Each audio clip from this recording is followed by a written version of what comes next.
Hello, hello, good morning, blessed morning. Mayong gabi diri sa Kuwait, mayong gabi sa mga Bisaya, mayong gabi sa mga Ilonggo. Bago pa ako matulog, ay mag-share muna ako ng aking verse of the day. Hallelujah Jesus, we praise your name, we glorify your name, O God. Salamat sa isang araw at na binigay mo ulit sa aming Ama. Isang panibagong araw na naman, Lord. Isang panibagong lakas na naman po ang binigay mo sa aming lahat. Thank you, Jesus. Thank you, Lord. We praise your name. Hallelujah. Dakilain at sambahin ang pangalan mo, Ama. Lord, thank you. Thank you for this day, Panginoon. Ginoo, wala kami himo, wala ikaw sa among kinabuhi. Lord, patawara kami sa mga sala nga nabuhat, batok sa unahuna, sa pulong sa buhat, Ginoo. Salamat, Ginoo, sa walay sawang pagpalangga kapag bantay sa among tanan, Ginoo. Bisan kami makasalanan kag always lang pasaway sa imong atubangan, Ginoo, pero ikaw andam nga mudawat sa amo nga imong mga anak. Salamat, Ginoo. In Jesus' name we pray. Amen. Hallelujah. Ako pong i-share ang akong verse of the day bago matulog. Bago pa ako matulog, ang i-share ang akong versikulo karong gabi una. May karong buntag na sa Pinas. Kapitulo 2, Pedro 3:19. Buksan niyo po ang inyong mga Biblia. Pakibukas na lang po sa may mga Biblia. Ako sang basahon sa Ilonggo verse sa 2 kapitulo Pedro 3:19 ha. Ang ginasiling dire, ang Ginoo indi uyaya sa pagtuman sang iya ginsaad, suno sa ginahuna-huna sang iban sa baylo, mapainulubon siya sa inyo kay indi siya luyag na ang bisan isa sa inyo malaglag, kundi luyag niya nga magbiya kamo sa inyong mga sala. Amen. Napaka-klaro o napakaliwanag po ang mensahe ng Diyos. Akin po siyang basahin o i-translate sa Tagalog para maintindihan po ng lahat. 2 Pedro 3:19, pakibukas po sa inyong Biblia. Sabi po dito, ang Panginoon ay hindi nagpapabaya sa kanyang pangako. Gaya ng inaakala ng ilan, hindi pa niya tinutupad ang pangakong yun alang-alang sa inyo. Binibigyan pa niya ng pagkakataon ang lahat upang makapagsisi at tumalikod sa kasalanan sapagkat hindi niya nais na may mapahamak. Amen. Kung ating pong isipin o ano ba yun? Basahin ng paulit-ulit yung mensahe ng Diyos. Ang Panginoon po ay hindi nagpapaubaya. Palaging on the time po. Always po ang Panginoon nag-a-answer po ng prayer natin.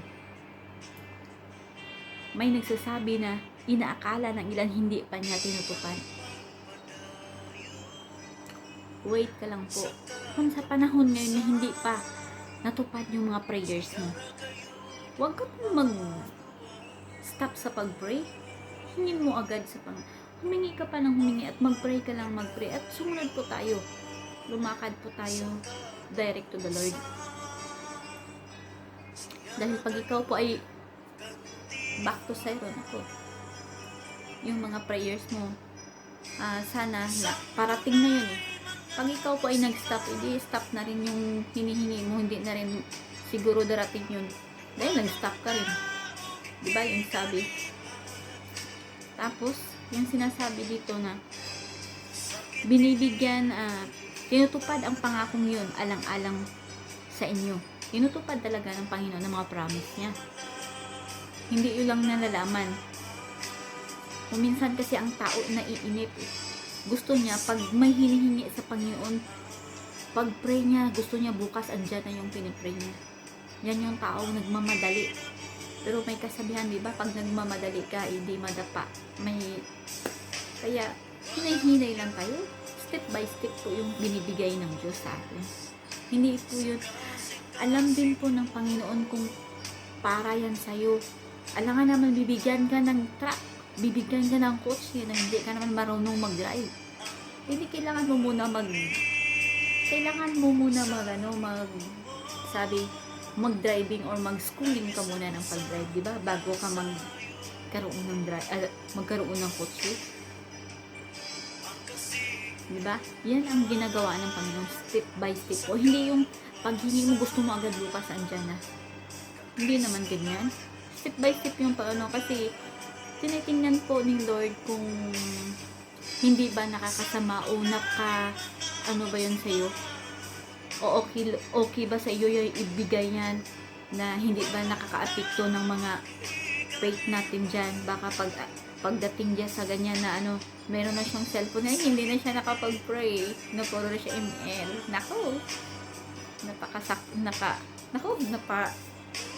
Yan ang tao. Pag dumating na yung blessings na, nakalimutan niya si Lord. Hello, huwag ganyan. Wala pa akong napaparinggan. Basta yan yung reality ngayon ng tao. Pag dumating na yung, di ba, in-answer na ni Lord yung mga hiningi niya, pagdating doon, wala na nga, hindi na nga siya nagsabing, thank you Lord, salamat sa blessings na binigay mo araw-araw. Hindi na siya nakapag-thank you, kahit sa pagising na, pagising na nag-diretsyon sa cellphone, hindi na siya nagsabing, Lord, salamat sa panibagong araw ngayon at panibagong lakas dahil ginising mo naman kami at binigyan ng pagkakataon upang purihin ka, Ama. Pero ang tao ngayon, ang pagbukas niya, pagbukas ng mata niya, andon sa cellphone, hindi na siya nakapag-praise. Sorry. Yan ang tao ngayon. Bato-bato sa langit ang maigo. Bokol sa ulo. Yan ang tao ngayon, ha? Yan, di ba? Mababasa natin ang Panginoon na hindi nagpapapaya sa kanyang pangako. Gaya ng inaakala ng ilan, hindi pa niya tinutupad ang pangakong yun, alang-alang sa inyo. Binibigyan pa niya ng pagkakataon ng lahat upang makapagsisi at tumalikod sa kasalanan, sapagkat hindi niya nais na may mapapahamak. Yes, ibibigay yan ng Diyos kung para talaga sa'yo. Pero kung ipapahamak o kung sa ganyan na madisgrasya o ganyan naman ang mangyari sa'yo, hindi talaga ibigay yan. Hindi talaga iuno yan ni Lord na ibigay sa'yo. Kung ikakahamak mo lang o ikapahamak mo, hindi yan iuno. Pero humingi ka po ng sign, Lord, akin ba talaga ito? Kasi si Lord magbibigay din yan ng sign. Mag-a-answer yan si Lord ng mga pinipray mo. Kung hindi yan para sa'yo, malalaman mo, may mga tao siyang gawing instrumento na hindi yan para sa'yo. Kung pa yan para sa'yo, yung hinihingi mo na para talaga sa'yo, may tao talaga si Lord na gawing instrumento para ibigay yan sa'yo. Ganyan ang pangako ni Lord. Step by step po siya magbigay ng kanyang mga promises. Pero once na ikaw ay mag-stop, napakatagal. Yung hinihingi mo, baka sa sunod pa na taon darating yun. Dapat andun na yun eh. Ngayon nagpe-pray ka. Tapos pag sunod na mga weeks, nag-stop ka. Dapat nasa kalagitnaan na yun eh. Yung blessings na papunta sa'yo, nag-stop ka. Hindi na, wala na. Bumalik agad. Oy tao, pakibukas po ng isip natin at pakibukas po ng puso natin dyan. Pakibukas po ng Bible. Sina-challenge po kayo lahat. Kung sino mo po ang nakarinig at makakita ng Bible, ng video na to, challenge po kayo lahat na magbasa ng Bible araw-araw. Please, ang promise ni Lord andyan sa Bible po. Napakaganda po ng promises ni Lord sa ating lahat. Kung babasahin nyo lang, binibigyan pa niya ng pagkakataon ng lahat upang makapagsisi. Dahil kung hindi tayo mahal ng Diyos, isang ganyan lang po ang mundo. Pwede na po tayo mawala dito sa mundong ibabaw. Pero dahil mahal po tayo ng Diyos, binibigyan niya po tayo ng pagkakataon. Binibigyan niya po tayo ng warning, mga kapatid ko. Kung naalala niyo po ng mga nakaraang buwan, last December 2019, November 2019, malakas yung bagyo, yung nangyayari sa Batangas, yung bulkan, sumabog na yun. Tapos yung andun sa Mindanao, yung lindol, napakalakas ng lindol. Diba? Ngayon naman, meron naman tayong pandemic na kinakaharap. Ano na yan ha? All over the world na po ang apektado sa kinakaharap natin ngayon. Pero kung hindi tayo love ng Panginoon, isang minuto lang, hindi nga iaabot ng isang minuto, mawala na talaga itong mundo. Pero dahil mahal po tayo ng Lord, binibigyan niya po tayo ng pagkakataon na magsisi. Binibigyan niya tayo ng pagkakataon na magsisi at tumalikod sa ating mga kasalanang nagawa. O ano pa yung hinihintay natin? Please come back na po at atin pong iupin ng ating buksan na po natin ang ating puso para sa ating Panginoon. Repent. Mag-repent na po tayo. Bawat isa, mag-repent na po. Accept our Lord Jesus, personal Savior, mga kapatid ko kay Cristo Jesus. Dahil meron pa po tayong eternal life. Pag tayo po ay mamatay, meron pa pong eternal life. Mainit sa impyerno. Nako, mainit sa impyerno, mga kapatid ko. Kung dito nga sa Kuwait, sobrang init. Ano pa kaya sa impyerno? Let's repent. Repent na po. Repent po tayo. Mag-repent po tayo kung ano mo pong ating kasalanang nagawa. Ikaw lang po at ang Diyos ang nakakaalam ng mga ginawa mo dito sa mundong bago. Wala. Tandaan po natin, wala tayong maitago sa mata ng Diyos. Wala po tayong maitago sa Kanya. Kahit buhok mo, nabibilang po yan ng Diyos. Wala tayong maitago sa Kanya. Kaya panahon na po tayong magbalik loob sa ating Panginoon Jesus. Isipin niyo po, nung siya po ay andito sa mundong ibabaw, pinako po sa Jesus para ikaw ay mapatawad sa ating mga kasalanan. Ikaw, ako, para iligtas sa ating kasalanan na gawa. Ang gusto na ng Lord na magsisi po tayo at sumunod sa kanyang mga mensahe. Magsunod po tayo sa kanyang utos. Hindi naman tayo matawag na Kristiyano kung hindi po tayo nagsusunod sa kanyang mga utos. Amen po ba? Anak ka ba ng Diyos kung andun ka ba sa inuman? Anak ka ba ng Diyos kung andun ka ba sa mga bar? Puro kagala sa panahon ng simba, hindi ka nang sisimba. Hindi ka matawag na anak ng Diyos. Kung inuuna mo yung mga gala, inuuna mo pa kung ano yung mga busy ka dyan sa business mo. Unahin natin ang Diyos. Matthew 6:33. Unahin mo po ang Diyos. Dahil hindi ka niya ilalagay sa huli. Amen po. Napakaganda po ng mensahe ng Diyos. Napakaganda po ng promises ng Lord para sa ating lahat. Tandaan po natin yan. Pinako ang Diyos dahil sa ating mga kasalanang nagawa. Tandaan po natin, niligtas po tayo sa ating kasalanan. Let's obey. Magsunod po tayo sa ating Diyos. Sundin po natin ang kanyang utos, mga kapatid ko. Kung meron pa kayong mga Bible, pakibukas na lang po sa ating verse na aking share ngayong gabi, ha? 2 Pedro 3:9. Pakibukas na lang po sa mga Bible nyo at pakibasa na lang po. Palagi tayong manalangin. 1 Tessalonicenses 5:17. Palaging manalangin. Always prayer. Dahil ang pag-pray po ay isang pakikipag-usap po sa Panginoon yan. How to connect. Paano ka po mag-communicate sa ating Panginoon? Through prayers po. Diyan po tayo makakonik sa ating Panginoon kung tayo po ay nagpe-pray. Hindi ka lang po na magpe-pray na mayroon kang problema. No. Sa bawat segundo, minuto ng buhay mo, ay atin pong ilaan sa Diyos. Hindi nga panahon nga may problema ka, dyan ka lang mag-pray, ha? No, hindi ganyan. Dahil ang mga tao ngayon, pag walang problema, hindi marunong mag-pray. Pero pag may problema na, iyak-iyak na. Nako, huwag ganyan. Kung ano mang meron ka ngayon, ang lahat ng yan ay nanggaling sa Diyos. Hindi po yan sa'yo. Pinahiram lang po. Kung alam mo ba na andito tayo sa mundong ibabaw, tayo po dito sa mundong ibabaw ay bisita po. Ang tunay na bahay natin ay dun sa langit. May malaking bahay na inihanda ang Diyos sa ating lahat.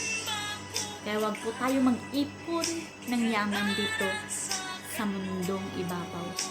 Dahil once tayo ay mamatay, hindi po natin yan madala pag tayo ay mamatay. Anin mo yung maraming pera.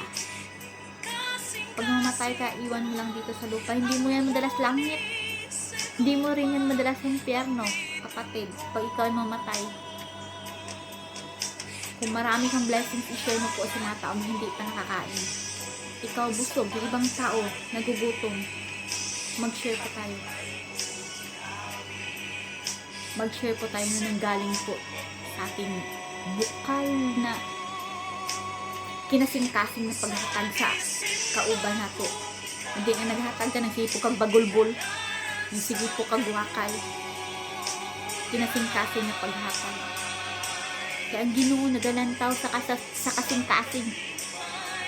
Nakita niya ang ating sudod sa atong tagipusoon. Ang Ginoo wala galantaw di sa tsura ha, wala. Maputi ka man, maitong ka man, bakla tumboy. Manggaranon ka man drao, pigado. Kita tanan pantay-pantay sa mata sang Diyos. Wala sang labaw sa ato adito, wala sang presidente. Pantay-pantay kita sa mata sang Diyos. Diri sa mundong ibabaw may naay presidente na ay vice president, pero sa mata sang Diyos wala. Kita tanan pantay-pantay. Kaya please repent now. Repent and accept our Lord Jesus. Hallelujah. Madali lang po ang mag-repent. Una po, lumuhod at humingi po ng tawad sa ating Panginoon. I-accept po ninyo, i-surrender mo po ang lahat ng mga nagawa mong kasalanan. I-surrender mo po sa harapan ng Diyos, huwag po sa tao. Sa Diyos ka po mag-surrender. Kung ano man pong mga problema, ano man pong nagawa mong kasalanan, i-let go mo yan sa harapan ng Diyos. Huwag po sa tao. Direct po tayo sa Panginoon mag-pray. At direct din tayo humingi ng tawad sa harapan ng Diyos. Dahil ang Panginoon handang yakapin at patawarin ka, kapatid ko. Please repent. Repent and accept our Lord Jesus personal Savior, mga kapatid ko. Yan po ang gusto ng Diyos. Kaya marami pa mga warnings na ating naranasan sa ngayon. May bagyo, may lindol, may baha. Basta ang daming warnings na binibigay sa ating lahat. Yan po ay sign na malapit na po darating ng Diyos. Malapit na talaga darating ng Diyos. Kailan ka pa mag-surrender? Kung patay ka na at hindi ka na makapagsisi, hindi ka na makahingi ng tawad sa Kanya, ang taong patay wala na, hindi na makarinig. Wala nang silbi ang taong patay na yan. Kaya, let's repent our Lord Jesus. Mag-repent na po tayo. Huwag na po natin patigasin ang ating mga puso, mga kapatid ko kay Kristo. Please accept our Lord Jesus. Repent. Mag-repent po tayo. Dahil ang Diyos po ay binibigyan pa tayo ng pagkakataon. Isang na lang ng Panginoon. Isang hakbang na lang. Bababa na po yung Panginoon natin. Yung tinatawag nilang rapture. Paano ka kung ikaw po ay maiwan dito sa mundong ibabaw? Maranasan mo po yung Antichrist dito. Dahil si Satanas na po ang maghari dito sa mundo na to. Ang lahat ng mga anak ng Diyos ay dalhin na niya po sa kanyang pagbalik sa kanyang kaharian. Yan po ang gusto ng Lord. Hindi po tayo mapahamak. Gusto ng Lord na tumalikod na po tayo sa ating mga kasalanan. Kaya time to repent na po mga kapatid ko. Huwag na po natin patatigasin ang ating mga puso mga kapatid. Let's repent and accept our Lord Jesus. Nakakaiyak po ang nangyayari dito sa mundong babae. Lalong pasama ng pasama. Marami po akong nakikita. Nakakaiyak talaga yung mga nakikita o maririnig mo dito mga balita. Nakakaiyak. Kaya tayo, huwag po natin isnab o i-ignore ang mensahe ng Diyos. Makinig po tayo. Kailan ka pangkat? Kailan mo pa i-accept ang Panginoon? Pag ikaw ay namatay, wala nang silbi. Hanggat andito pa tayo malakas, bata pa, mag-serve na po tayo sa Panginoon. Amen po ba? Serve na po tayo, mag-serve, magbalik loob na po tayo sa ating Panginoon mga kapatid ko. Yan lang po ang mensahe ko sa gabi nito. Encouragement pa rin po. Encouragement para sa lahat. Challenge ko po kayo, magbasa pa kayo ng Biblia. Kung wala po kayong Biblia na dala mga kapwa FW, mag-install po kayo. Mag-install po kayo ng mag-install po kayo ng Bible apps. Mag-install po kayo ng Bible apps at makikita nyo dyan ang lahat ng promises ng Lord. Makikita nyo po dyan lahat ang promises ng Lord. Pag ikaw ay nakabasa ng Bible, makikita mo lahat yan, maintindihan mo through Holy Spirit. Habang ikaw po ay nagbabasa, mag-pray po para maintindihan mo po kung ano yung binabasa mo dyan sa bawat versikulo na nakikita mo. Pwede ka rin po magtanong sa mga leaders church kung anong ibig sabihin niyo. Makinig po tayo mga kapatid ko kay Kristo. Repent na po tayo, mag-repent. Yan lang po yung mensahe ko ngayong gabi. Ayaw po na magrima po at maiukit po ang mensahe ng Diyos sa bawat isa. Buksan po natin ang ating isip, ang ating puso. Let's repent and accept our Lord Jesus, mga kapatid ko kay Kristo Jesus. Hallelujah. Tayo po ay manalangin bago po ako mag-end. Hallelujah. Thank you, Lord Jesus. Ginoo, salamat sa imong mensahe na imong gi-share karong gabi una, Ginoo. Lord, hindi po akong mensahe ang mugawa sa akong baba, kundi imuhang mensahe, Lord. Ako lang po imong gigamit ng instrumento para i-share ang mensahe mo para sa mga kapatiran, para malatnag ang imong mensahe sa kada isa, Ginoo, na makabati sila. Lord, ang tanan akong ginapray, kag ginasalig, ginatugyan ang tanan sa imo, ginapasalamatan, Lord. Salamat sa kusog kapagsik imong ginahatag sa mga sadadlang nga tanan, Ginoo. Thank you, Lord Jesus. We praise your name. Hallelujah. We glorify your name, God. Hallelujah. Hallelujah, Jesus. All glory and praises belong to you, Lord Jesus. In Jesus' name we pray. Amen. Hallelujah. Ako na po ay mag-end po. Good night and God bless. Blessed morning dyan sa Pinas. Ako na po ay mag-end. Bye-bye.